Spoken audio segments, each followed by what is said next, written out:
ഇന്ന് നമ്മുടെ സംസ്ഥാനത്ത് 7354 പേർക്കാണ് കോവിഡ് ബാധ സ്ഥിരീകരിച്ചത്. 22 പേർ മരണമടഞ്ഞു. 61,791 പേർ നിലവിൽ ചികിത്സയിലുണ്ട്. 6,364 പേർക്ക് സമ്പർക്കം മൂലമാണ് ഇന്ന് രോഗബാധയുണ്ടായത്. ഉറവിടമറിയാത്ത 672 പേരുണ്ട്. രോഗബാധ സ്ഥിരീകരിച്ചവരിൽ 130 പേർ ആരോഗ്യ പ്രവർത്തകരാണ്. കഴിഞ്ഞ 24 മണിക്കൂറിൽ 52,755 സാമ്പിളുകളാണ് പരിശോധന നടത്തിയത്. 3,420 പേർ രോഗമുക്തരായി. കോവിഡ് വ്യാപനത്തിൻ്റെ രൂക്ഷവും ഗൗരവതരവുമായ സാഹചര്യം മുൻനിർത്തി രാഷ്ട്രീയ പാർട്ടി നേതാക്കളുടെ യോഗം ഇന്ന് ചേർന്നു. ഇപ്പോൾ അവസാനിച്ചതേയുള്ളൂ. സംസ്ഥാനം അതീവ ഗുരുതരമായ സ്ഥിതിവിശേഷമാണ് ഇപ്പോൾ നേരിടുന്നത്. ആദ്യഘട്ടത്തിൽ ഈ മഹാമാരിയെ ഫലപ്രദമായി നിയന്ത്രിച്ച സംസ്ഥാനമാണ് നമ്മുടേത്. മെയ് പകുതിയാകുമ്പോൾ പ്രതിദിനം രോഗബാധിതരുടെ എണ്ണം 16 കുറഞ്ഞിരുന്നു. തദ്ദേശഭരണ സ്ഥാപനങ്ങളും വിവിധ സർക്കാർ വകുപ്പുകളും ഫലപ്രദമായ ഏകോപനത്തിലൂടെ പ്രവർത്തിക്കുകയും ജനങ്ങളിൽ നിന്ന് നല്ല സഹകരണം ലഭിക്കുകയും ചെയ്തു. സ്വകാര്യ ആശുപത്രികളെ കൂടി കോവിഡ് പ്രതിരോധത്തിൽ പങ്കാളിയാക്കിയാണ് സർക്കാർ നീങ്ങുന്നത്. സ്വകാര്യ മേഖലയിൽ കോവിഡ് ചികിത്സക്ക് നിരക്ക് നിശ്ചയിച്ച ആദ്യ സംസ്ഥാനമാണ് കേരളം. എല്ലാ അർത്ഥത്തിലും രോഗവ്യാപനം പിടിച്ചു നിർത്താനായി എന്നത് നമ്മുടെ അഭിമാനകരമായ നേട്ടമായിരുന്നു. എന്നാൽ സെപ്റ്റംബറിൽ രോഗികളുടെ എണ്ണത്തിൽ ഭീതിജനകമായ വർധനവാണുണ്ടായത്. പ്രതിദിന കേസുകൾ 7,000 വർദ്ധിച്ചിരിക്കുന്നു. സമ്പർക്കത്തിലൂടെയാണ് 96% പേർക്കും രോഗം ബാധിക്കുന്നത് എന്നത് അതീവ ഗൗരവമുള്ള കാര്യമാണ്. ഈ നില തുടർന്നാൽ വലിയ അപകടത്തിലേക്കാണ് നാം ചെന്ന് പതിക്കുക. അതുകൊണ്ട് എന്ത് വില കൊടുത്തും രോഗവ്യാപനം പിടിച്ചു കെട്ടാൻ നമുക്കാവണം. നിലവിലെ നമ്മുടെ അവസ്ഥയും ചികിത്സാ സൗകര്യങ്ങളും ഇന്നലെ വാർത്താ സമ്മേളനത്തിൽ തന്നെ പറഞ്ഞിരുന്നുകൊണ്ട് ഇവിടെ ആവർത്തിക്കുന്നില്ല. എല്ലാവർക്കും അറിയാവുന്നതുപോലെ കോവിഡ് വ്യാപനം തടയുന്നതിനുള്ള നിർദ്ദേശങ്ങൾ അതിൻ്റേതായ അർത്ഥത്തിൽ പാലിക്കപ്പെടാത്തതാണ്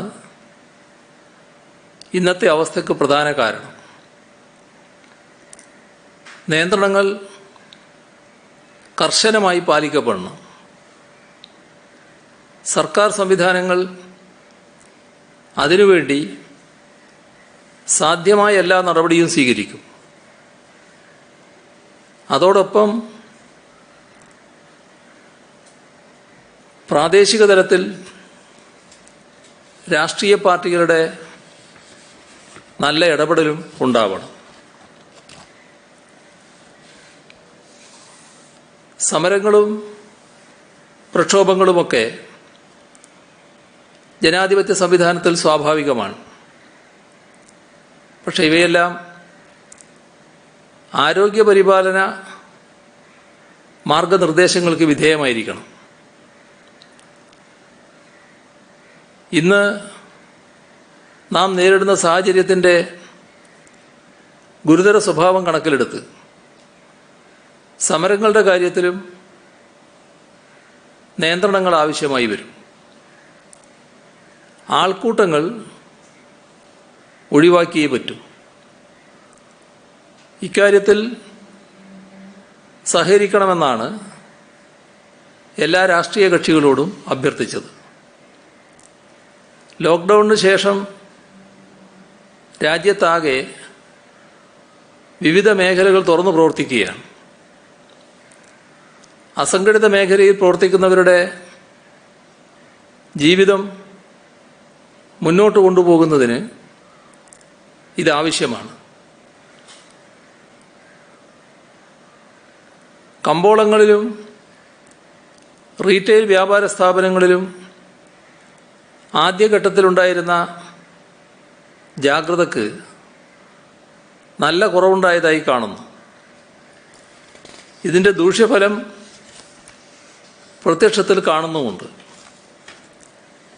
ഇവിടെ ഫലപ്രദമായ നിയന്ത്രണങ്ങൾ ഏർപ്പെടുത്താൻ നിലവിലെ സംവിധാനത്തോടൊപ്പം പ്രാദേശിക തലത്തിലെ രാഷ്ട്രീയ കക്ഷി നേതാക്കൾ നല്ല ഇടപെടൽ നടത്തേണ്ടതുണ്ട്. ലോക്ക്ഡൗണിന് ശേഷം രാജ്യത്തുടനീളം നാനാ മേഖലകൾ തുറന്നു പ്രവർത്തിക്കുന്ന അവസ്ഥയാണ് ഇപ്പോഴുള്ളത്. നമ്മുടെ സമ്പദ്ഘടനയെ ചലിപ്പിക്കുന്നതിന് അസംഘടിത മേഖലയിൽ പ്രവർത്തിക്കുന്ന ബഹുഭൂരിപക്ഷം തൊഴിൽ ശക്തിക്ക് ഉപജീവന മാർഗം കണ്ടെത്തുന്നതിന് തുറന്നു പ്രവർത്തിക്കൽ ആവശ്യമാണ്.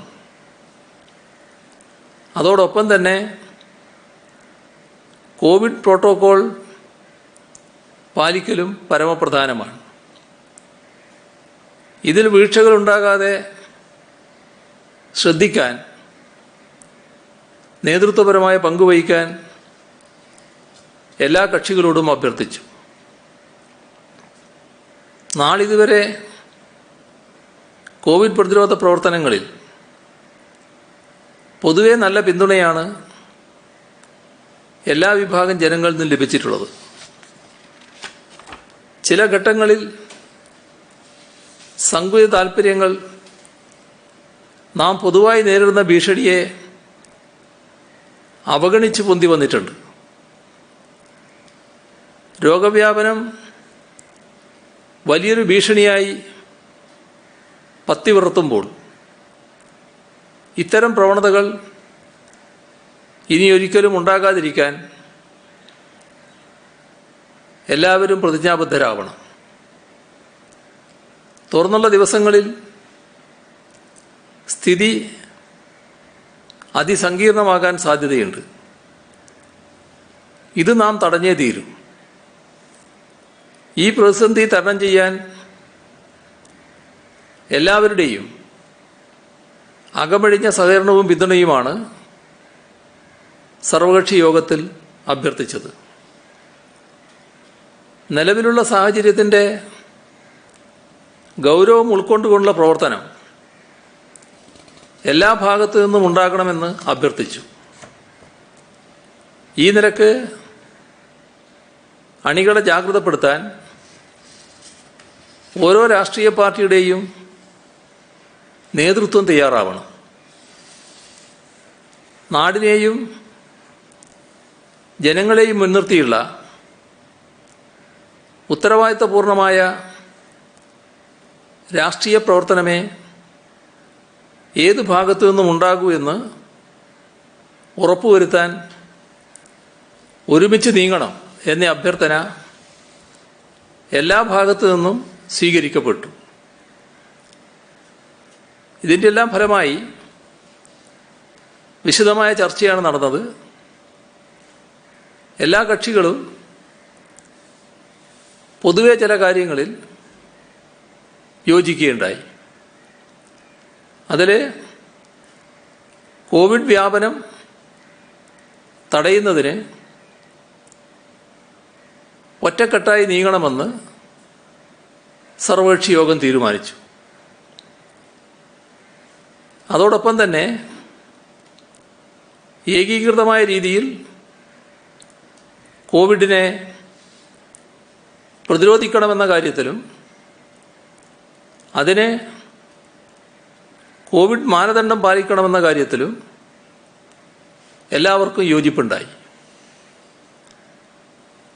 ആദ്യമേ തന്നെ ഈ സാഹചര്യം നേരിടുന്നതിന് ഇപ്പോഴത്തെ ഘട്ടത്തിൽ ലോക്ക്ഡൗൺ ഒരു പരിഹാര മാർഗമല്ല എന്ന് ചൂണ്ടിക്കാണിച്ചിരുന്നു. അതിനോട് എല്ലാവരും യോജിക്കുകയും കോവിഡ് മാനദണ്ഡങ്ങൾ കർക്കശമായി പാലിക്കുന്നതിന് ഇടപെടൽ ആവശ്യമാണ് എന്നത് പൊതുവെ കാണുകയും ചെയ്തു. പരിപാടികൾ നടക്കുമ്പോൾ നിശ്ചിത എണ്ണം ആളുകൾ മാത്രമേ പരിപാടികളിൽ ഉണ്ടാകാവൂ. അതിൽ വിവാഹമായാലും മരണാനന്തര ചടങ്ങുകളായാലും സാമൂഹ്യമായ മറ്റ് ചടങ്ങുകളായാലും രാഷ്ട്രീയമായ ചടങ്ങുകളായാലും ഇതിലെല്ലാം പങ്കെടുക്കുന്ന ആളുകളുടെ എണ്ണം കൃത്യമായി ഈ സാഹചര്യത്തിൽ സർക്കാർ തീരുമാനിക്കണമെന്നും അത് പൂർണ്ണമായി പാലിക്കണമെന്നും പൊതുവെ തീരുമാനിക്കുകയുണ്ടായി. എല്ലാ കാര്യങ്ങളിലും കോവിഡ് വ്യാപനം തടയുക എന്നതിനാണ് പ്രാമുഖ്യം എന്നത് എല്ലാവരും അംഗീകരിച്ചു.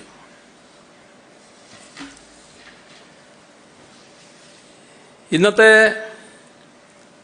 പൊതുവായ അവസ്ഥ പരിശോധിച്ചാൽ മലപ്പുറം ജില്ലയിൽ ഇന്ന് രോഗം സ്ഥിരീകരിച്ചവരുടെ എണ്ണം 1040 അതിൽ 970 സമ്പർക്കം മൂലമാണ്. തിരുവനന്തപുരം ജില്ലയിലെ മിക്ക പ്രദേശങ്ങളിലും കോവിഡ് വ്യാപനമുണ്ട്.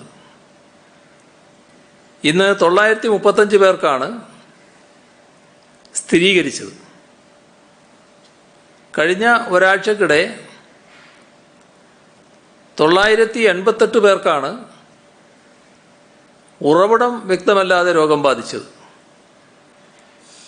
ഇന്നത്തെ കണക്കുകൾ ഇതിനു പുറമെയാണ്. ഈ കാലയളവിൽ തന്നെ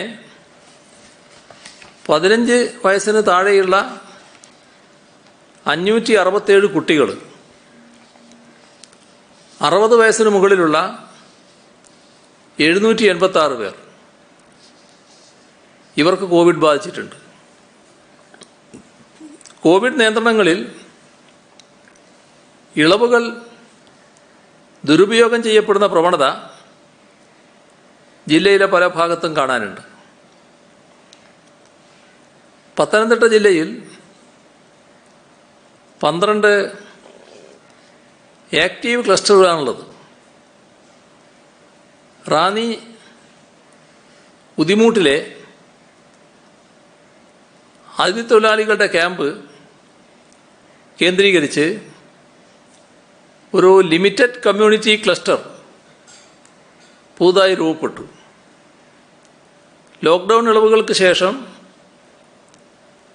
ജില്ലയിലെ ആറന്മുള, കോന്നി, പന്തളം, തിരുവല്ല തുടങ്ങിയ സ്ഥലങ്ങളിൽ അതിഥി തൊഴിലാളികൾ പുതുതായി എത്തിയിട്ടുണ്ട്.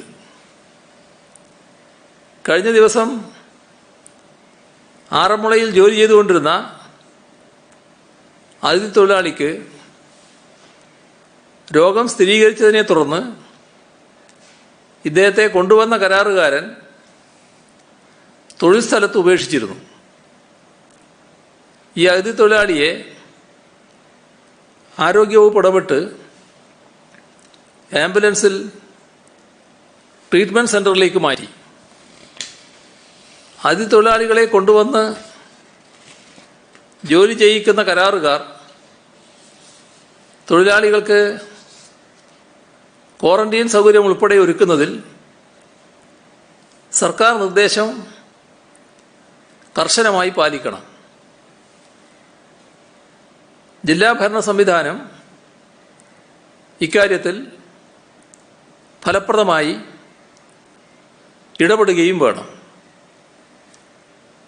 അതിഥി തൊഴിലാളികൾ കൂടുതലായി താമസിക്കുന്ന ക്യാമ്പുകൾ കേന്ദ്രീകരിച്ച് തൊഴിൽ വകുപ്പിൻ്റെ സഹകരണത്തോടെ ആരോഗ്യവകുപ്പ് കൂടുതൽ കോവിഡ് പരിശോധന നടത്തുന്നുണ്ട്. എറണാകുളം ജില്ലയിലും രോഗവ്യാപനത്തിൻ്റെ തോത് ഉയർന്നു തന്നെ നിൽക്കുന്നു. ഇന്ന് 859 പേർ പുതുതായി രോഗബാധിതരായി. പശ്ചിമ കൊച്ചി, കൊച്ചി കോർപ്പറേഷൻ, തൃക്കാക്കര, തൃപ്പൂണിത്തുറ ഇവിടങ്ങളിലെല്ലാം സമ്പർക്ക വ്യാപന തോത് ഉയർന്നിരിക്കുന്നു. കോവിഡ് ആശുപത്രിയായ കളമശ്ശേരി മെഡിക്കൽ കോളേജിൽ ICU ബെഡുകളുടെ എണ്ണം വർദ്ധിപ്പിച്ചിട്ടുണ്ട്. ഗുരുതര രോഗലക്ഷണങ്ങളുള്ള രോഗികളുടെ എണ്ണം വർദ്ധിക്കുന്ന സാഹചര്യത്തിൽ മുൻകരുതലിനായി PVS ആശുപത്രിയിൽ 120 ICU ബെഡുകൾ ക്രമീകരിച്ചിട്ടുണ്ട്. കൂടാതെ എല്ലാ ആശുപത്രികളിലും ഗുരുതര രോഗലക്ഷണമുള്ളവർക്കായി 20 ബെഡുകൾ ഒരുക്കാൻ നിർദ്ദേശം നൽകിയിട്ടുണ്ട്. അതിഥി തൊഴിലാളികൾക്കായി പ്രത്യേക FLTC പ്രവർത്തനം ആരംഭിച്ചിട്ടുണ്ട്. റിവേഴ്സ് ക്വാറന്റൈൻ ഉൾപ്പെടെയുള്ള പ്രവർത്തനങ്ങൾ ജില്ലയിൽ ശക്തമാക്കി. തൃശ്ശൂർ ജില്ലയിൽ ഇതുവരെ കോവിഡ് ചികിത്സ ആരംഭിക്കാത്ത സ്വകാര്യ ആശുപത്രികളിൽ ചികിത്സ ആരംഭിക്കുന്നതിനുള്ള ക്രമീകരണങ്ങൾ ഉടനെ ഒരുക്കാൻ നിർദ്ദേശം നൽകി. കോഴിക്കോട് ജില്ലയിൽ രോഗികൾ കൂടുതലുള്ളത് കോർപ്പറേഷൻ പരിധിയിലാണ്. വയനാട് ജില്ലയിൽ ടെസ്റ്റ് പോസിറ്റിവിറ്റി നിരക്ക് സംസ്ഥാന ശരാശരിയേക്കാൾ വളരെ കുറവാണ്. ഇത് ആശ്വാസകരമാണ്.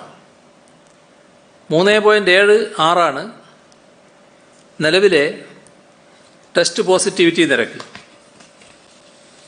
കണ്ണൂർ ജില്ലയിലെ മുഴുവൻ സർക്കാർ സ്വകാര്യ ആശുപത്രികളിലും ഇതര രോഗികൾക്ക് ശരിയായ രീതിയിൽ ചികിത്സ ലഭിക്കുന്നുവെന്ന് ഉറപ്പുവരുത്താനുള്ള നടപടികൾ സ്വീകരിച്ചിട്ടുണ്ട്. ഏത് സാഹചര്യത്തിലായാലും ഒരാൾക്കും ചികിത്സ നിഷേധിക്കപ്പെടുന്ന സാഹചര്യം ഉണ്ടാകുന്നില്ലെന്ന് ഉറപ്പാക്കണമെന്നും നിർദ്ദേശിച്ചിട്ടുണ്ട്. ജില്ലയിൽ 3 ആശുപത്രികൾ ഉൾപ്പെടെ 6 ആക്റ്റീവ് ക്ലസ്റ്ററുകളാണുള്ളത്. 13 ക്ലസ്റ്ററുകളിലെ രോഗബാധ പൂർണ്ണമായി നിയന്ത്രിക്കാൻ കഴിഞ്ഞു. കോവിഡ് ബാധിച്ച് ഗുരുതരാവസ്ഥയിലാകുന്നവരുടെ ചികിത്സയ്ക്ക് സംസ്ഥാനത്ത് പ്ലാസ്മ തെറാപ്പി നടത്തി വരുന്നുണ്ട്.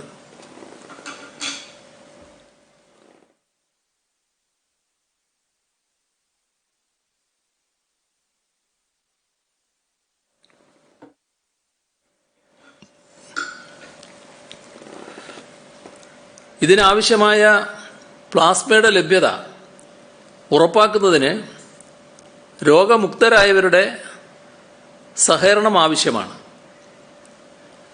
ആശങ്കയുടെ നാളുകളിൽ നിന്ന് സാധാരണ ജീവിതത്തിലേക്ക് മടങ്ങിയെത്തിയവർക്ക് ഇപ്പോൾ രോഗബാധിതരായി കഴിയുന്നവരെ സഹായിക്കാനാകും. രോഗം ഭേദമായവരുടെ രക്തത്തിലെ പ്ലാസ്മയിൽ നിന്ന് വേർതിരിച്ചെടുക്കുന്ന ആൻറ്റിബോഡിയാണ് പ്ലാസ്മ തെറാപ്പിയിൽ ഉപയോഗിക്കുന്നത്. 18നും 50 വയസ്സിനുമിടയിൽ പ്രായമുള്ളവരിൽ നിന്നാണ് ഈ ആവശ്യത്തിനായി രക്തത്തിലെ പ്ലാസ്മ ശേഖരിക്കുന്നത്. സാധാരണ രക്തദാനത്തേക്കാൾ ലളിതമായ നടപടിയാണിത്. രോഗം ഭേദമായി കുറഞ്ഞത് 2 ആഴ്ചയെങ്കിലും കഴിഞ്ഞവർക്ക് ഒന്നോ അതിലധികമോ തവണ പ്ലാസ്മ നൽകാം. പ്ലാസ്മ ദാനം പ്രോത്സാഹിപ്പിക്കുന്നതിനായി ഒക്ടോബർ 1 മുതൽ കോട്ടയം ജില്ലയിൽ പ്രത്യേക ക്യാമ്പയിന് തുടക്കം കുറിക്കുകയാണ്. പ്രതിദിനം 5 പേരെ വീതം പങ്കെടുപ്പിച്ച് 100 ദിവസം കൊണ്ട് 500 പേരുടെ പ്ലാസ്മ ശേഖരിക്കാനാണ് ലക്ഷ്യമിടുന്നത്. പ്ലാസ്മ ലഭിക്കാത്ത പ്രശ്നം തൃശ്ശൂർ ഉൾപ്പെടെയുള്ള ജില്ലകളിൽ നിന്ന് റിപ്പോർട്ട് ചെയ്യുന്നുണ്ട്.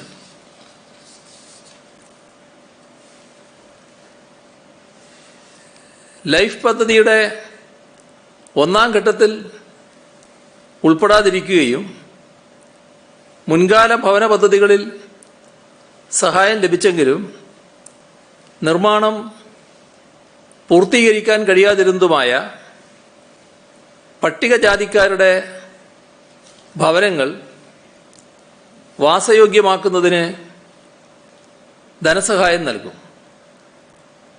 നിർമ്മാണം മുടങ്ങിപ്പോയ വീടുകൾ പൂർത്തീകരിക്കുന്നതായിരുന്നു ലൈഫ് മിഷന്റെ 1ാം ഘട്ടം.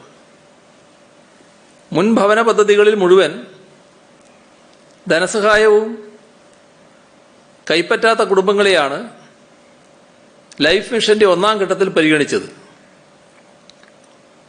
എന്നാൽ അവസാന ഗഡു കൈപ്പറ്റിയിട്ടും സാമ്പത്തിക ബുദ്ധിമുട്ട് കാരണം പ്രവൃത്തി പൂർത്തിയാക്കാൻ കഴിയാതെ പോയതും കാലപ്പഴക്കം കൊണ്ട് വാസയോഗ്യമല്ലാതായതുമായ നിരവധി വീടുകളുണ്ടെന്ന് പട്ടികജാതി വികസന വകുപ്പ് കണ്ടെത്തി.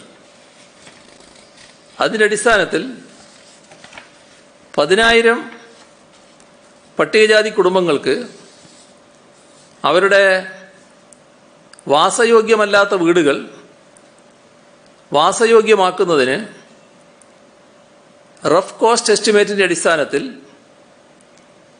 1.5 ലക്ഷം രൂപ വരെ ധനസഹായം അനുവദിക്കുന്നതാണ് പുതിയ പദ്ധതി. കുറഞ്ഞ തുക ചെലവഴിച്ചാൽ വാസയോഗ്യമാക്കാവുന്ന വീടുകൾക്കാണ് മുൻഗണന. 135 കോടി രൂപയുടെ ഭരണാനുമതി ഈ പദ്ധതിക്ക് നൽകിയിട്ടുണ്ട്. ഇന്ന് സംസ്ഥാനത്ത് സംഘടിപ്പിച്ച പ്രധാന പരിപാടികളിൽ ഏറ്റവും പ്രധാനപ്പെട്ടതായിരുന്നു സംസ്ഥാനത്ത് നിക്ഷേപ സൗഹൃദ നടപടികളുടെ ഭാഗമായി ആവിഷ്കരിച്ച കാര്യങ്ങൾ. ഇവ ഫലപ്രദമായി നടപ്പാക്കുന്നതിൽ ചില പരാതികളും പ്രശ്നങ്ങളും നിലനിൽക്കുന്നു. നിക്ഷേപക സമൂഹത്തിൻ്റെ അഭിപ്രായങ്ങൾ പരിഗണിച്ച് അവ പരിഹരിക്കുന്നതിൻ്റെ ഭാഗമായി പുതിയ പരിഷ്കാരങ്ങൾ നടപ്പാക്കാനാണ് തീരുമാനിച്ചത്. ഒരു സംരംഭകന് പദ്ധതി ആരംഭിക്കാൻ ആദ്യമായി അറിയേണ്ട പൊതുവായ ചില കാര്യങ്ങളുണ്ട്. ഒരു പദ്ധതി ആരംഭിക്കുമ്പോൾ ഏതൊക്കെ അനുമതികൾ വേണം, ആ അനുമതികൾ എവിടെ നിന്നൊക്കെയാണ് ലഭിക്കുക,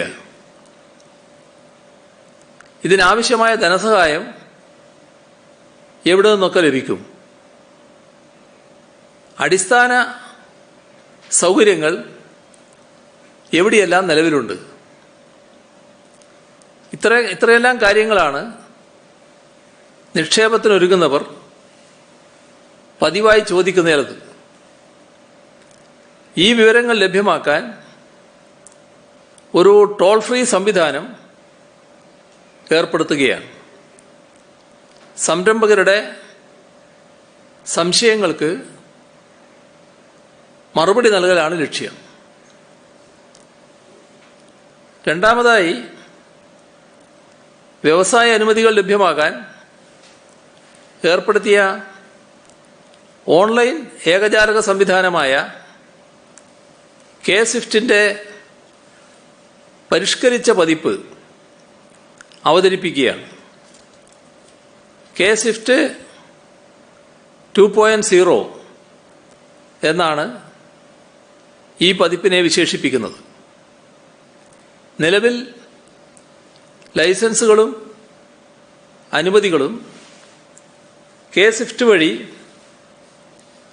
ലഭ്യമായിരുന്നു. പുതിയ പതിപ്പ് വരുന്നതോടെ ലൈസൻസുകളും അനുമതികളും പുതുക്കുന്നതും ഓൺലൈൻ വഴി സാധ്യമാകും. സംരംഭകരുടെ ഏറെ കാലത്തെ ആവശ്യമായിരുന്ന എന്റർപ്രണർ സപ്പോർട്ട് സ്കീം വഴിയുള്ള ഇൻസെന്റീവ് ലഭിക്കുന്നതിനുള്ള ഓൺലൈൻ സംവിധാനം, പ്രൊഫഷണൽ ടാക്സ് കൊടുക്കുന്നതിനുള്ള സംവിധാനം, ഇവയെല്ലാം K-SWIFTൽ ചേർത്തിട്ടുണ്ട്. പദ്ധതി ചെലവ് എത്രയായിരുന്നാലും മലിനീകരണ നിയന്ത്രണ ബോർഡിൻ്റെ നിയമമനുസരിച്ച് റെഡ് കാറ്റഗറിയിൽ പെടാത്ത സംരംഭങ്ങൾക്ക് 7 ദിവസത്തിനകം അനുമതി നൽകാനുള്ള ഒരു ഓർഡിനൻസ് മന്ത്രിസഭ അംഗീകരിച്ചിരുന്നു. ഈ ഓർഡിനൻസ് അനുസരിച്ച് സംരംഭ അനുമതിക്കുള്ള അപേക്ഷകൾ ഒരു 5-അംഗ സമിതി പരിഗണിച്ച് 7 ദിവസത്തിനകം സംരംഭകനെ അറിയിക്കണം. ഈ സമിതിയെ സഹായിക്കാൻ ഇൻവെസ്റ്റ്മെന്റ് ഫെസിലിറ്റേഷൻ സെൽ എന്നൊരു സംവിധാനവും രൂപീകരിച്ചു.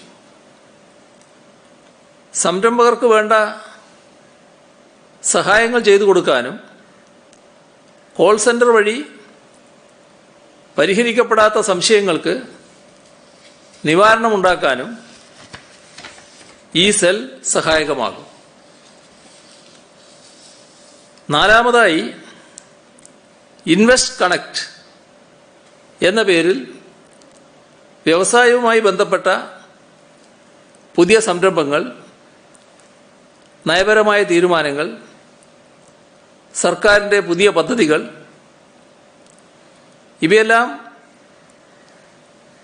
ഇവയെക്കുറിച്ചെല്ലാമുള്ള വിവരങ്ങളടങ്ങുന്ന പ്രതിമാസ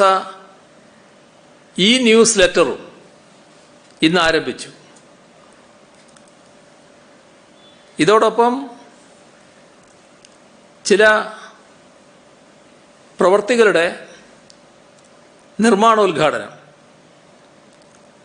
കൊയിലാണ്ടി എടവണ്ണ സംസ്ഥാന പാതയുടെ പുനരുദ്ധാരണ പ്രവർത്തികൾക്ക് ഇന്ന് തുടക്കം കുറിച്ചു. റീബിൽഡ് കേരളയുടെ ഭാഗമായാണ് എരിഞ്ഞിമാവ് മുതൽ എടവണ്ണ വരെയും സൗത്ത് പുത്തലം മുതൽ നെല്ലിപ്പറമ്പ് വരെയുമുള്ള ഈ റോഡ് അത്യാധുനിക രീതിയിൽ പുനർനിർമ്മിക്കുന്നത്. 31.5 കിലോമീറ്റർ ദൈർഘ്യമുള്ള ഈ റോഡിൻ്റെ നിർമ്മാണം പൂർത്തിയാകുന്നതോടെ മലപ്പുറത്ത് നിന്നും പാലക്കാട്ടേക്കും കോഴിക്കോട്ടേക്കും പോകുന്നവർക്കും തദ്ദേശീയർക്കും സുഗമമായ യാത്ര ഉറപ്പുവരുത്താനാകും. 186 കോടി രൂപ ചെലവിൽ 7 മീറ്റർ വീതിയിലാണ് ഈ റോഡ് നിർമ്മിക്കുന്നത്. ഈ പ്രദേശത്തെ മണ്ണിൻ്റെയും ഭൂമിയുടെയും പ്രത്യേക ഘടനയെ ആസ്പദമാക്കി ബിറ്റുമിൻ കോൺക്രീറ്റ് ഉൾപ്പെടെയുള്ള നിർമ്മാണ രീതികളാണ് അവലംബിക്കുന്നത്. ആവശ്യമായ സ്ഥലങ്ങളിൽ സംരക്ഷണ ഭിത്തി, കലുങ്കുകൾ, അഴുക്കുചാൽ, നടപ്പാത, കൈവരികൾ, ബസ് കാത്തിരിപ്പ് കേന്ദ്രങ്ങൾ ഇവയെല്ലാം നിർമ്മിക്കും. 2 പാലങ്ങളും പുനർനിർമ്മാണത്തിൽ ഉൾപ്പെടുത്തിയിട്ടുണ്ട്. പ്രധാനപ്പെട്ട ജംഗ്ഷനുകളുടെ നവീകരണം, ദിശാ ബോർഡുകൾ തുടങ്ങിയവയും വിഭാവനം ചെയ്യുന്ന ഈ റോഡ് പൊതുമരാമത്ത് വകുപ്പിന് കീഴിലുള്ള KSTP മുഖേനയാണ് നിർമ്മിക്കുന്നത്. പെരുമ്പിലാവ് നിലമ്പൂർ സംസ്ഥാന പാതയിൽ പുലാമന്തോൾ മുതൽ മേലാറ്റൂർ വരെയുള്ള റോഡിൻ്റെ പുനരുദ്ധാരണ പ്രവൃത്തികൾക്കും ഇന്ന് തുടക്കം കുറിച്ചു. കേരള പുനർനിർമ്മാണ പദ്ധതിയുടെ ഭാഗമായാണ് 30.88 കിലോമീറ്റർ വരുന്ന ഈ റോഡ് അത്യാധുനിക രീതിയിൽ പുനർനിർമ്മിക്കുന്നത്. പ്രളയകാലത്ത് തകർന്ന റോഡുകൾ പുനർനിർമ്മിക്കുന്നത് പോലെ പ്രകൃതിക്ഷോഭങ്ങളിൽ തകരാൻ സാധ്യതയുള്ള റോഡുകളും പുനർനിർമ്മിക്കണമെന്ന വിലയിരുത്തലിൻ്റെ അടിസ്ഥാനത്തിലാണ് സർക്കാർ ഈ റോഡ് നവീകരണം സാധ്യമാക്കുന്നത്. സംസ്ഥാനത്തെ വിവിധ പ്രദേശങ്ങളിലെ 21 റോഡുകളാണ് അപകട സാധ്യത മുൻനിർത്തി പുനർനിർമ്മിക്കുന്നത്. 3340 കോടി രൂപയാണ് ഇതിനായി ചെലവിടുന്നത്. മണ്ണിടിച്ചൽ ഭീഷണി നേരിടുന്ന റോഡെന്ന നിലയിൽ പെരുമ്പിലാവ് നിലമ്പൂർ പാതയും അതിൽ ഉൾപ്പെടുകയാണ്. 172.35 കോടി രൂപ ചിലവിൽ 7 മീറ്റർ വീതിയിലാണ് ഈ റോഡ് നിർമ്മിക്കുന്നത്. ഇതോടൊപ്പം ഇന്ന് ചില സബ് RT ഓഫീസുകളുടെ ഉദ്ഘാടനം നടക്കുകയുണ്ടായി. പയ്യന്നൂര്, ഫറോക്ക്, ചടയമംഗലം, പത്തനാപുരം സബ് RT ഓഫീസുകളുടെ ഉദ്ഘാടനമാണ് ഇന്ന് നിർവഹിച്ചത്.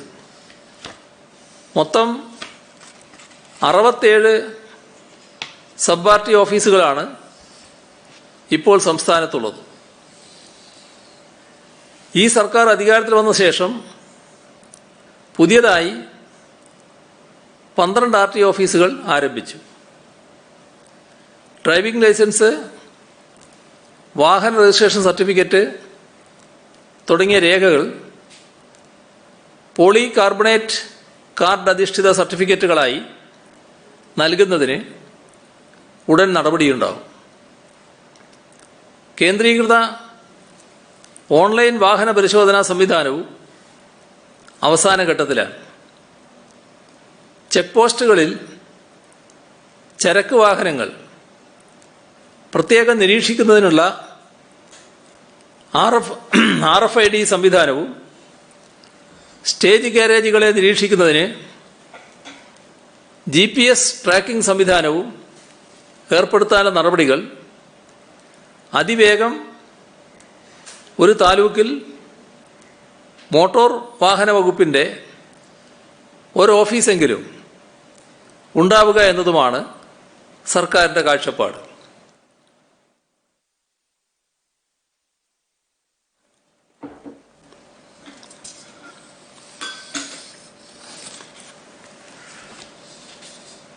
സാമൂഹ്യ പരിഷ്കർത്താവായ പണ്ഡിറ്റ് കറുപ്പൻ്റെ സ്മാരകമായി കേരള സാംസ്കാരിക വകുപ്പ് ചെറായിയിൽ നിർമ്മിക്കുന്ന സ്മാരക മന്ദിരത്തിൻ്റെ ശിലാസ്ഥാപനവും ഇന്ന് നിർവഹിച്ചു. ആധുനിക കേരളത്തിൻ്റെ സൃഷ്ടിക്ക് അടിത്തറയിട്ട സാമൂഹ്യ പരിഷ്കരണ പ്രസ്ഥാനത്തിൽ വളരെ പ്രധാനപ്പെട്ട സ്ഥാനമുള്ള മഹാനാണ് പണ്ഡിറ്റ് കറുപ്പൻ. ഇതോടൊപ്പം നിലവിലെ രോഗപ്രതിരോധ പ്രവർത്തനങ്ങളിൽ ഒഴിച്ചുകൂടാൻ ആകാത്തവയാണ് ആംബുലൻസുകളും PPE കിറ്റും. സാമൂഹ്യ ഉത്തരവാദിത്വ നിധിയിൽ നിന്നുള്ള പണം ഉപയോഗപ്പെടുത്തി 25 ആംബുലൻസുകളും 4000 PPE കിറ്റുകളും സർക്കാരിന് കൈമാറാൻ സി എൻ്റർടൈൻമെൻറ്റ് എൻ്റർപ്രൈസസ് തീരുമാനിച്ചു. തികച്ചും ശ്ലാഘനീയമായ പ്രവൃത്തിയാണത്. കേരളത്തിലെ കോവിഡ് പ്രതിരോധ പ്രവർത്തനങ്ങളെ ശക്തിപ്പെടുത്താൻ ഇവ ഉപകരിക്കുമെന്ന കാര്യത്തിൽ സംശയമില്ല. മെഡിക്കൽ ഓക്സിജൻ ലഭ്യത എല്ലാ സർക്കാർ ആശുപത്രികളിലും ഉറപ്പുവരുത്തുക എന്നത് കോവിഡ് വ്യാപനത്തിൻ്റെ ഇപ്പോഴത്തെ ഘട്ടത്തിലേറെ പ്രധാനമാണ്. എറണാകുളത്ത് ജില്ലാ കളക്ടറെ സർക്കാർ ആശുപത്രികൾക്കാവശ്യമായ ഓക്സിജൻ സൗജന്യമായി നൽകാമെന്നാണ് BPCL, പ്രോഡയർ എയർ പ്രോഡക്ട്സ് എന്നിവർ സംയുക്തമായി അറിയിച്ചത്. ഇൻഡസ്ട്രിയൽ ഓക്സിജൻ മെഡിക്കൽ ഓക്സിജനായി രൂപാന്തരപ്പെടുത്തി സിലിണ്ടറുകളായോ ആശുപത്രി ടാങ്കുകളിലേക്കോ വിതരണം ചെയ്യും. 20 ലക്ഷം രൂപ വിലമതിക്കുന്ന 90 ടൺ ഓക്സിജനാണ് CSR പ്രവർത്തനങ്ങളുടെ ഭാഗമായി ലഭ്യമാക്കുക. ഇതിനായുള്ള സമ്മതപത്രം കൈമാറി. ഇന്ന് ഉദ്ഘാടനം ചെയ്ത ഏതാനും കാര്യങ്ങളാണ് ഇവിടെ സൂചിപ്പിച്ചത്. സംസ്ഥാന സർക്കാരിൻ്റെ 100 ദിന കർമ്മപരിപാടികളുടെ ഭാഗമായി നാനാമേഖലകളിലും പദ്ധതികൾക്ക് തുടക്കമാകുന്നുണ്ട്. സമയബന്ധിതമായി പൂർത്തിയാക്കിയ പദ്ധതികൾ പ്രവർത്തനം തുടങ്ങുന്നുമുണ്ട്. കഴിഞ്ഞ ദിവസങ്ങളിൽ തുടക്കമിട്ട അത്തരം ചില പദ്ധതികളുടെ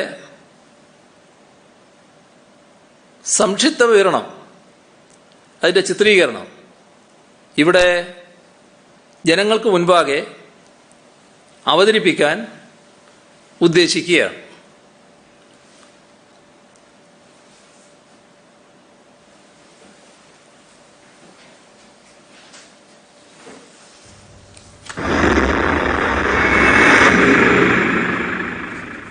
പദ്ധതികളുടെ പ്രഖ്യാപനം മാത്രമല്ല, അവ സമയബന്ധിതമായി പൂർത്തിയാക്കും എന്ന ഉറപ്പുമാണ്.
അപ്പം ഇത്രയും കാര്യങ്ങളാണ് ഇന്ന് അവതരിപ്പിക്കാനുള്ളത്.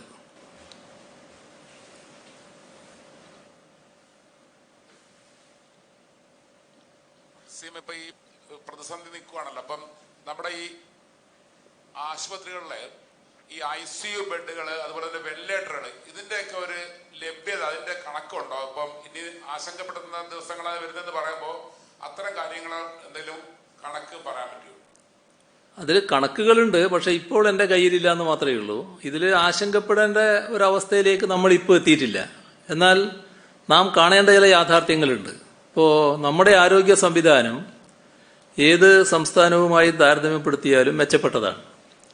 നമുക്കിവിടെ വെന്റിലേറ്ററുകളായാലും ICU ആയാലും ആവശ്യമായത്ര സൗകര്യങ്ങളുണ്ട്, ബെഡുകളും ഉണ്ട്. ഇപ്പോൾ നാം ഏർപ്പെടുത്തിയിട്ടുള്ള CFLTCകളിലെ സൗകര്യവും കൂടുതലായി കിടക്കുന്നുണ്ട്. ഇതൊക്കെ വസ്തുതയാണ്. മാത്രമല്ല, ഇതൊന്നും ഇപ്പോൾ പൂർണ്ണമായി കഴിഞ്ഞിട്ടില്ല. ഇനിയും നമുക്ക് രോഗികളെ വന്നാൽ ചികിത്സിക്കുന്നതിനുള്ള ഒഴിവ് ഇപ്പോഴും കിടക്കുകയാണ്. പക്ഷേ നാം കാണേണ്ട ഒരു വസ്തുത, ഈ രോഗികളുടെ എണ്ണം വല്ലാതെ വർദ്ധിക്കുമ്പോൾ അത് നാം പ്രതീക്ഷിക്കുന്നതിനപ്പുറത്തേക്ക് പോകുന്ന നില വന്നാൽ നമ്മുടെ പരിധിക്കപ്പുറത്താവും. ആ ഒരു ഘട്ടം വന്നാലുള്ള സാഹചര്യമാണ് നാം ചിന്തിക്കേണ്ടത്. ഇപ്പോഴത്തെ സാഹചര്യത്തിൽ നാം എല്ലാം നേരിടുന്നതിന് സജ്ജമാണ്. അപ്പോൾ അങ്ങനെയൊരു ഘട്ടം വരാതിരിക്കുന്നതിനാണ് ഈ വ്യാപനം തടയുക എന്നതിന് പ്രാമുഖ്യം കൊടുക്കുന്നത്. ഇന്നത്തെ സർവകക്ഷി യോഗത്തിലും എല്ലാവരും അതിൽ തന്നെയാണ് ഊന്നിയത്. വ്യാപനം തടയുക എന്നത് വളരെ പ്രധാനമാണ് എന്ന് തന്നെ എല്ലാവരും കണ്ടു. എല്ലാവരും ഏക മനസ്സോടെ അക്കാര്യത്തിൽ യോജിച്ചു നിൽക്കുന്ന നിലയാണ് വന്നിട്ടുള്ളത്. നമ്മളിപ്പോൾ സജ്ജമാണ്. ഏതെങ്കിലും തരത്തിലുള്ള അങ്കലാപ്പ് ഇപ്പോഴത്തെ സ്ഥിതിയിൽ നമുക്കില്ല. പക്ഷേ നമ്മുടെ പരിധിക്ക് അപ്പുറത്തേക്ക് പോകും വലിയ തോതിൽ വ്യാപനം വന്നാൽ. നമ്മൾ സമ്പൂർണ്ണ ലോക്ക്ഡൌൺ ഇല്ല, ആൾക്കൂട്ടം നിയന്ത്രിക്കാനുള്ള നടപടികൾ ഉണ്ടാകുമെന്നാണ് CM പറഞ്ഞത്. അപ്പോൾ ഈ വിവാഹത്തിനും മരണത്തിനും അല്ലെങ്കിൽ പൊതുപരിപാടികൾക്കുമൊക്കെ ഈ ഇടയ്ക്ക് 100 പേരെ പങ്കെടുപ്പിക്കാവുന്ന കേന്ദ്രത്തിന് നിർദ്ദേശമുണ്ടായിരുന്നു. അതൊക്കെ ഇപ്പം നാട്ടിൽ നിലനിൽക്കണം. അപ്പൊ അതിനൊരു മാർഗരേഖ മറ്റോ സർക്കാർ ഇറക്കുമോ? അതെങ്ങനെയാണ് ജനങ്ങളിലേക്ക് എത്തിക്കാൻ പോകുന്നത്? അതോടൊപ്പം തന്നെ ഇപ്പൊ ഈ സിനിമയുടെ ഇത്തരം ഒരു ഇളവ് വന്ന സാഹചര്യത്തിൽ സിനിമയുടെ മറ്റും ഷൂട്ടിംഗ് പലരും തുടങ്ങിയിട്ടുണ്ട്. അപ്പം അതിനെയൊക്കെ ഈ ഒരു നിയന്ത്രണം വന്നാൽ അത് ബാധിക്കുമോ? അപ്പോൾ എന്താണ് അതിനകത്തൊരു വ്യക്തത വരുത്തിയ ഒരു മാർഗരേഖയോ മറ്റോ സർക്കാർ ഇറക്കുമോ? ഇതുമായി ബന്ധപ്പെട്ട് മാർഗരേഖ ഇറക്കേണ്ടതായിട്ടുണ്ട്. ഇപ്പം നമ്മൾ സ്വീകരിക്കുന്ന നിലപാട് നേരത്തെ നാം സ്വീകരിച്ച നിലപാടിൻ്റെ തുടർച്ച കൂടിയാണ്. ഇപ്പോൾ വിവാഹത്തിൽ 50 പേര് വരെ പങ്കെടുക്കാമെന്നായിരുന്നു നമ്മൾ നിശ്ചയിച്ചിരുന്നത്. ദേശീയ അടിസ്ഥാനത്തിൽ 100 എന്ന നില ഇപ്പോൾ വന്നിട്ടുണ്ട്. പക്ഷെ നമ്മുടെ ഉത്തരവ് ഇതേവരെ മാറി 100 ആക്കിക്കൊണ്ട് വന്നിട്ടില്ല. അതേപോലെ തന്നെ ശവദാഹത്തിന് മരണാനന്തര ചടങ്ങുകൾക്ക് 20 പേരെന്നാണ് നാം കണക്കാക്കിയിരുന്നത്. അതിൽ നിന്ന് പിന്നൊരു വർധനവ് നമ്മൾ വരുത്തിയിട്ടില്ല. അപ്പോൾ ഈ ഒരു നില നമുക്ക് തുറന്നു പോകേണ്ടതുണ്ട് എന്നാണ് പൊതുവെ ഇന്ന് കണ്ടത്. ഇന്നെല്ലാവരും 50 എന്ന് പറഞ്ഞപ്പോൾ 50 തന്നെ വേണോ വിവാഹത്തിന് എന്ന് ചോദിച്ച അവസ്ഥ വരെ ഈ സർവകക്ഷി യോഗത്തിലുണ്ടായി. അപ്പോൾ അങ്ങനെയുള്ള എണ്ണം പരിമിതപ്പെടുത്തൽ വളരെ പ്രധാനമാണ് എന്ന് തന്നെയാണ് കാണുന്നത്. അതുമായി ബന്ധപ്പെട്ടുള്ള ഉത്തരവുകൾ പ്രത്യേകമായിട്ട് തന്നെ ഇറക്കാൻ ഉദ്ദേശിക്കുന്നുണ്ട്. ഇന്നിപ്പോൾ സർവകക്ഷി യോഗം കഴിഞ്ഞതേ ഉള്ളൂ. അതിൻ്റെ ഭാഗമായി ഉത്തരവുകൾ ഇറങ്ങും. മാത്രമല്ല, പൊതുചടങ്ങുകളിൽ അതുപോലുള്ള മറ്റു പരിപാടികളിൽ പങ്കെടുക്കാവുന്ന ആളുകളുടെ എണ്ണം നിജപ്പെടുത്തണമെന്ന അഭിപ്രായവും വന്നിട്ടുണ്ട്. അതിന്റെ ഭാഗമായും എണ്ണം നിജപ്പെടുത്തിക്കൊണ്ടുള്ള ഉത്തരവ് ഇറക്കും. രണ്ട് കാര്യങ്ങൾക്ക് ഉത്തരം ലഭിക്കണമെന്നാണ് ആഗ്രഹിക്കുന്നത്. അതിലൊന്ന്, IMA ഒരു ആരോഗ്യ അടിയന്തരാവസ്ഥ പ്രഖ്യാപിക്കണമെന്ന് ആവശ്യപ്പെട്ടിട്ടുണ്ട്. അത് ഏതെങ്കിലും തരത്തിൽ ചർച്ച ചെയ്യപ്പെട്ടിട്ടുണ്ടോ? സാധ്യതയുണ്ടോ? മറ്റൊന്ന്, നാളെ സുപ്രീം കോടതി ലാവ്ലിൻ കേസ് പരിഗണിക്കാനിരിക്കുകയാണ്. സംസ്ഥാനത്ത് CBIക്കെതിരെ ഒരു ഓർഡിനൻസ് ഇറക്കാൻ ആലോചിക്കുന്നു എന്നൊരു ആരോപണമുണ്ട്. അതിനോടൊപ്പം തന്നെയാണ് UV ജോസിന് CBI നോട്ടീസ് നൽകിയിരിക്കുന്നത്. എങ്ങനെയാണ് ഇത് കൂട്ടിച്ചേർത്ത് വെക്കുമോ? എന്താണ് വിശദീകരണം? ഏതിനാണ് ഇപ്പൊ ഞാൻ ഉത്തരം പറയേണ്ടത്? ഒരുപാട് ചോദ്യങ്ങളാണല്ലോ. ഒന്നൊന്നായിട്ട് ഉത്തരം ലഭിച്ചാൽ കൊള്ളാമെന്ന് ആഗ്രഹം. ഉത്തരം ലഭിച്ച ഈ മൂന്നിനും ഉത്തരം കിട്ടിയാൽ കൊള്ളാമെന്ന് ആഗ്രഹമുണ്ട്. അല്ല, ആദ്യത്തെ ചോദ്യം IMA പറഞ്ഞിരിക്കുന്നത് ആരോഗ്യ അടിയന്തരാവസ്ഥ പ്രഖ്യാപിക്കണമെന്ന്. IMAയുടെ അഭിപ്രായം എല്ലാവരുടെയും ശ്രദ്ധയിലുണ്ട്. പക്ഷെ ഒരു അടിയന്തരാവസ്ഥ പ്രഖ്യാപനത്തിന്റെ തോതിലേക്ക് കാര്യങ്ങൾ നീക്കണമെന്നല്ല ഇപ്പോൾ കാണുന്നത്. എന്നാൽ ചില കടുത്ത നടപടികളിലേക്ക് നീങ്ങണമെന്ന് തന്നെയാണ് സർവകക്ഷി യോഗം കണ്ടിട്ടുള്ളത്. അതുമായി ബന്ധപ്പെട്ട് കാര്യങ്ങൾ ഇന്നിപ്പോൾ സർവകക്ഷി യോഗം ആലോചിക്കാനിടയായതും ഇങ്ങനെയൊരു പൊതു നിലപാടെടുത്തതും നമ്മുടെ കേരളത്തിലുള്ള സാഹചര്യം മുൻനിർത്തിക്കൊണ്ടാണല്ലോ. അപ്പോൾ അതിൽ അത്തരമൊരു സമീപനം മാത്രമേ ഇപ്പോൾ ഉദ്ദേശിക്കുന്നുള്ളൂ. അതിനപ്പുറത്ത് ലോക്ക്ഡൗണോ മറ്റൊരു അടിയന്തരാവസ്ഥ പ്രഖ്യാപനമോ ഉദ്ദേശിക്കുന്നില്ല. പിന്നെ എന്താണ് ആരോഗ്യ അടിയന്തരാവസ്ഥ എന്തുകൊണ്ട് അവരുദ്ദേശിച്ചത് എന്ന് അവർ കൂടുതൽ വ്യക്തമാക്കുമ്പോൾ ആ കാര്യത്തെക്കുറിച്ച് മറ്റു കാര്യങ്ങൾ പരിഗണിക്കാം. സുപ്രീം കോടതിയുടെ കാര്യം സുപ്രീം കോടതി തീരുമാനിക്കുന്നതാണ്. അതുമായി ബന്ധപ്പെട്ട് അതിൻ്റെ കാര്യങ്ങൾ അവിടെ നടന്നുകൊള്ളും. ഇവിടെ നിയമനിർമ്മാണത്തിൻ്റെ കാര്യം ഒരു കാര്യം ഞാൻ സൂചിപ്പിച്ചിരുന്നു എന്നാണ് തോന്നുന്നത്. അത് ഈ സ്ത്രീകൾക്കെതിരെ നടക്കുന്ന അതിക്രമങ്ങൾക്കെതിരെ ഇപ്പോഴുള്ള നിയമം അത്ര ഫലപ്രദമല്ല, കൂടുതൽ വേണ്ടിവരും എന്ന് ആലോചിച്ചിരുന്നു. അങ്ങനെയൊരു കാര്യം നേരത്തെ ആലോചിച്ചിരുന്നു. മറ്റൊന്നും എൻ്റെ അറിവിലില്ല.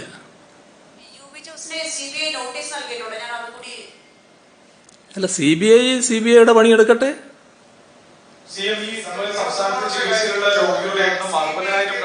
അന്വേഷണത്തിന് വരണമെങ്കിൽ സംസ്ഥാന സർക്കാർ അനുമതി വേണം. രാജസ്ഥാൻ ഉൾപ്പെടെയുള്ള പല സംസ്ഥാനങ്ങളും അത്തരത്തിൽ നിയമനിർമ്മാണം നടത്തിയിട്ടുണ്ട്. അത്തരമൊരു നിയമനിർമ്മാണം സംസ്ഥാനത്തും വരാൻ പോകുന്നുവെന്നാണ് പ്രതിപക്ഷ നേതാവ് എന്ന് പറഞ്ഞത്. അത്തരത്തിലൊരു നിയമനിർമ്മാണത്തിന് CBI തടയാനുള്ള നിയമനിർമ്മാണത്തിന് സർക്കാർ ആലോചിക്കുന്നുണ്ടോ? നടപടി തുടങ്ങിയിട്ടുണ്ടോ? അത് കോൺഗ്രസ് സർക്കാരുകൾ ചിലത് ഇങ്ങനെയൊരു നിലപാടെടുത്തിട്ടുണ്ട് എന്നുള്ളത് ശരിയാണ്. അങ്ങനെയൊരു സമീപനം കോൺഗ്രസ് ഭരിക്കുന്ന ചില സംസ്ഥാനങ്ങളിൽ കോൺഗ്രസ് പാർട്ടി നേതൃത്വം കൊടുത്തുകൊണ്ട് തന്നെ എടുത്തിട്ടുണ്ട്.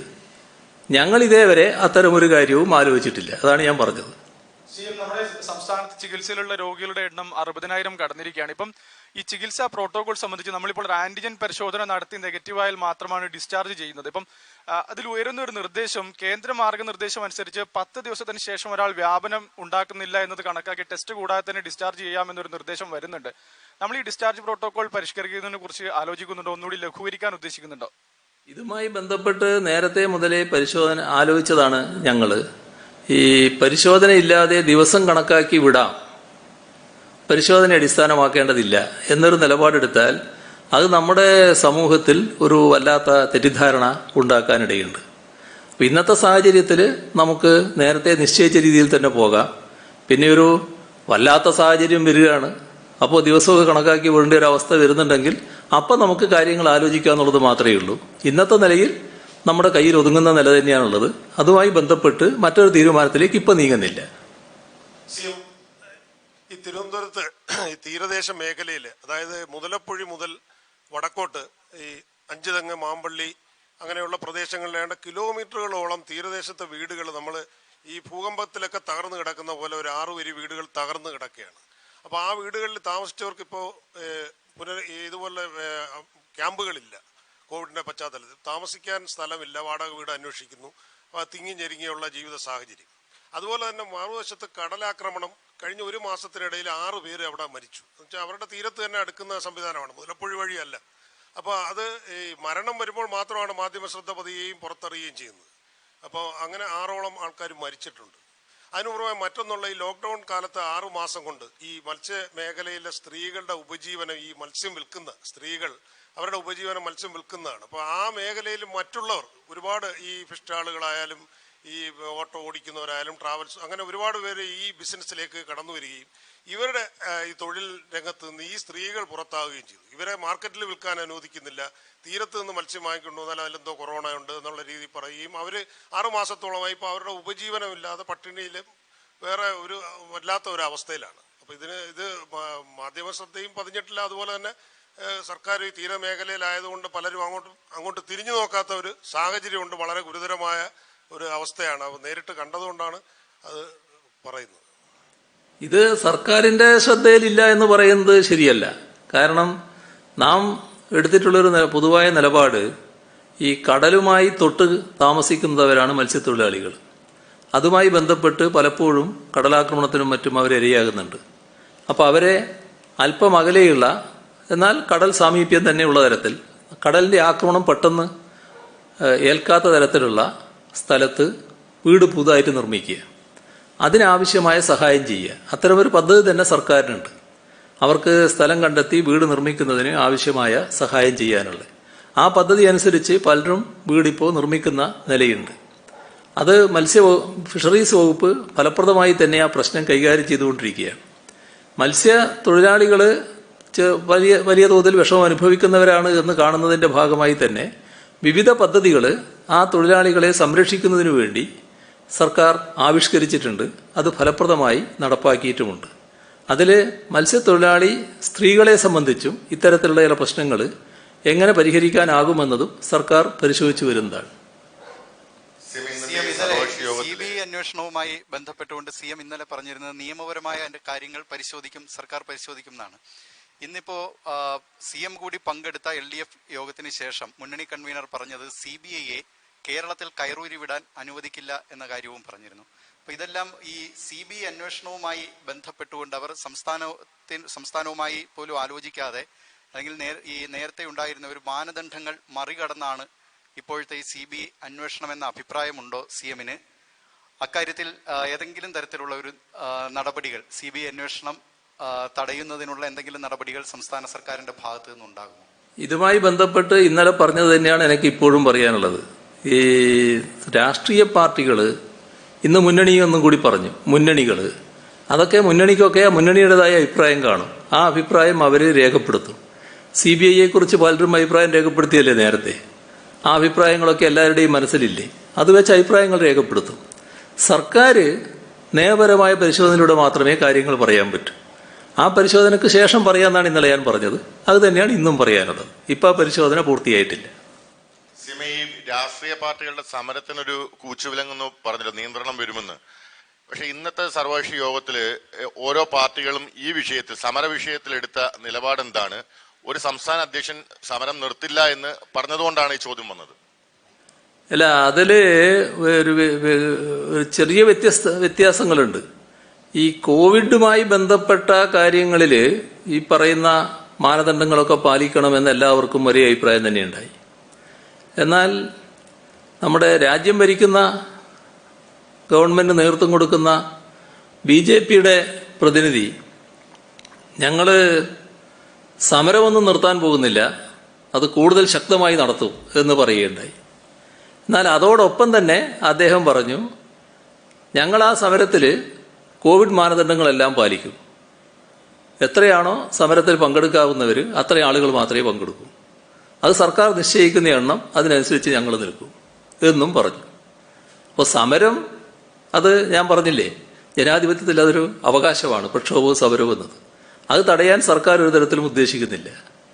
ഞങ്ങൾ ഉദ്ദേശിച്ചത് ഒരു കാര്യം മാത്രമേ ഉള്ളൂ. ഇപ്പോൾ കോവിഡ് ഘട്ടമാണ്, കോവിഡിന്റെ വ്യാപന ഘട്ടമാണ്. അത് നമുക്ക് തടുത്തു നിർത്താനാവണം. അക്കാര്യത്തിൽ സഹായകരമായ നിലപാട് എല്ലാ രാഷ്ട്രീയ പാർട്ടികളും തീരുമാനിക്കണം. UDF ഇന്നലെ ഞാൻ സംസാരിച്ച് പ്രതിപക്ഷ നേതാവുമായി ചർച്ച ചെയ്തു. തുടർന്ന് അദ്ദേഹത്തിൻ്റെ കക്ഷി നേതാക്കളുമായി, മറ്റ് കക്ഷി നേതാക്കളുമായി അടക്കം ചർച്ച ചെയ്തുകൊണ്ട് ഇന്നലെ തന്നെ പ്രഖ്യാപിച്ചു, ഇനി ഈ ഘട്ടത്തിൽ ഇതേവരെ നടത്തിയതുപോലുള്ള പ്രക്ഷോഭങ്ങളും സമരങ്ങളും നടത്താൻ ഉദ്ദേശിക്കുന്നില്ല എന്ന്. ഇനി എന്തെങ്കിലും ഉണ്ടെങ്കിൽ അതെല്ലാം കോവിഡ് മാനദണ്ഡങ്ങൾ പാലിച്ചുകൊണ്ട് മാത്രമേ ചെയ്യാൻ ഉദ്ദേശിക്കുന്നുള്ളൂ എന്നും വ്യക്തമാക്കി കഴിഞ്ഞിട്ടുണ്ട്. BJP ഒരു ഭാഗം വ്യത്യസ്തമായി പറഞ്ഞെങ്കിലും രണ്ടാമത്തെ ഭാഗത്തിൽ കോവിഡ് മാനദണ്ഡങ്ങൾ പാലിക്കും എന്ന് കൃത്യമായി പറഞ്ഞിട്ടുണ്ട്. നമ്മൾ ആ ഭാഗം എടുക്കാം. കോവിഡ് മാനദണ്ഡങ്ങൾ പാലിച്ചുകൊണ്ട്, സുരക്ഷാ മാനദണ്ഡങ്ങൾ പാലിച്ചുകൊണ്ട് അവരുടെ പ്രവർത്തനങ്ങൾ നടത്തുമെന്നുള്ളത് അവിടെ നിൽക്കുന്നതാണ് നല്ലത്. അങ്ങനെ നിന്നുകൊണ്ട് നമുക്ക് ഇന്ന് അവസാനിപ്പിക്കാം. അതാ നല്ലത്. ശരി.